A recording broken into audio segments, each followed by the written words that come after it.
Alors, Linky, vous continuez de refuser le compteur, vous allez devoir payer. Alors moi je comprends pas, pourquoi vous refusez ceux qui refusent en fait. Quels sont vos arguments quoi?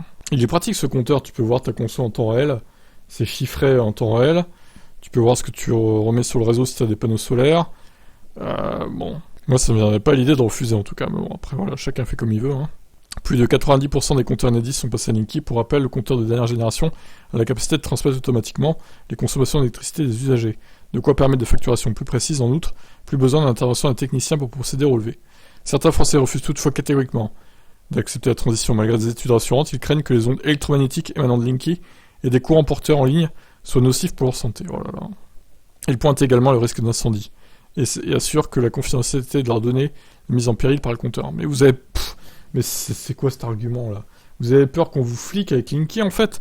Mais vous croyez quoi? Qu'il y a une caméra dedans? Enfin, ça arrêtez quoi.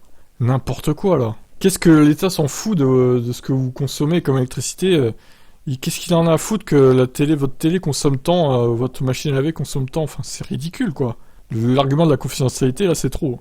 N'importe quoi. Bon, alors, les ondes électromagnétiques, bon, je peux comprendre, éventuellement. Bien que, bon, je suis pas sûr qu'ils soient nocifs, hein, je m'étonnerais. Et les risques d'incendie, bon, pareil, je vois pas, bon. Il y a quand même peu de chances que ça arrive, hein. Très peu de chances. Donc, par conséquent, les irréductibles ont désormais deux alternatives. Ils peuvent réaliser eux-mêmes les relevés et envoyer les données à Enedis. Ils n'auront pas alors à payer de supplément. Ouais, mais alors du coup, est-ce qu'ils peuvent pas gruger avec les relevés?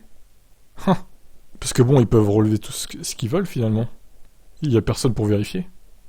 S'ils ne s'en occupent pas, ils devront s'acquitter de 8,30€ tous les 2 mois, soit 50€ hors taxes par an, 59,76 TTC.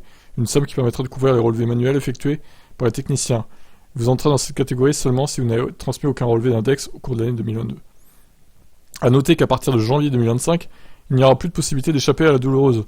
Les consommateurs refusant Linky verront inexorablement la facture gonfler.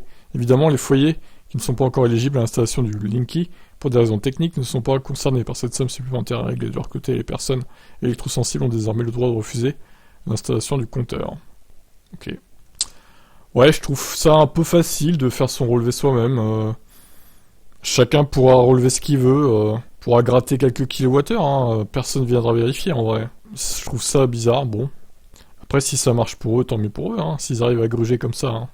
Bon, on verra bien ce que ça donne. Vous en pensez quoi? Est-ce que vous avez refusé Linky? Si oui, témoignez dans les commentaires pourquoi vous l'avez fait. Allez, ciao.